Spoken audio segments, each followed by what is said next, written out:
ధనుర్మాసం వచ్చిందంటే హిందువులకు సంక్రాంతి పండుగ వాతావరణం వచ్చినట్టే. సంక్రాంతి ముగ్గులతో, హరిదాసుల హరికీర్తనలతో గ్రామ గ్రామాలు హిందూ సంస్కృతి సాంప్రదాయాలకు నెలవుగా మారేవి.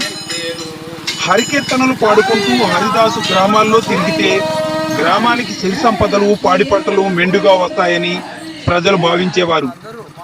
ఆ కాలంలో, నేటి కాలంలో హిందూ సంస్కృతి సాంప్రదాయాలు, పండుగలు పూర్తి స్థాయిలో కనుమరుగయ్యే పరిస్థితులు ఏర్పడ్డాయి. ధనుర్మాసం వచ్చి హరిదాసులు వీధి వీధిన హరికథలు పాడుకుంటూ గొంతు ఎండిపోయేలా అరిచినా ఏ ఒక్క దాత దానం చేయడం లేదని హరిదాసులు ఆవేదన వ్యక్తం చేస్తున్నారు.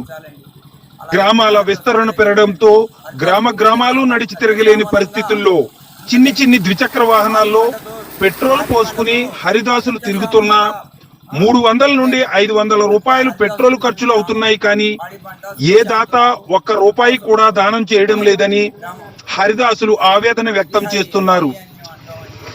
హిందూ సంస్కృతి సాంప్రదాయాలను కాపాడాల్సిన బాధ్యత మన అందరిపైన ఉన్నదని ప్రజలు భావించి హరిదాసులని ఆదరిస్తారని ఆశిస్తున్నాం.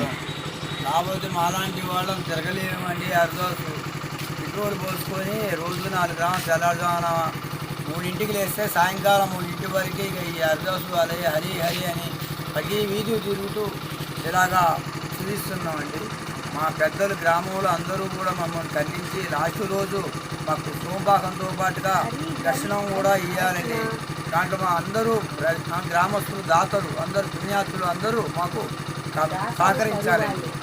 ఇది అలాగైతేనే హరిదాసు తిరగలుగుతాడండి. లాస్ట్ హరిదాసు తిరగలేకపోతున్నాడండి. హరిదాసు ఏమి అవ్వట్లేదు. అన్నీ మానేసుకొని ఈ నెల శ్రీహరి హరి అని తిరుగుతున్నామండి. అన్ని వ్యాపారాలు అన్నీ మానేసుకొని అన్నీ చేసి ఈ ఒక్క నెల వరకు మాకు ఖండించాలి దాతలు, పుణ్యాతులు అండి.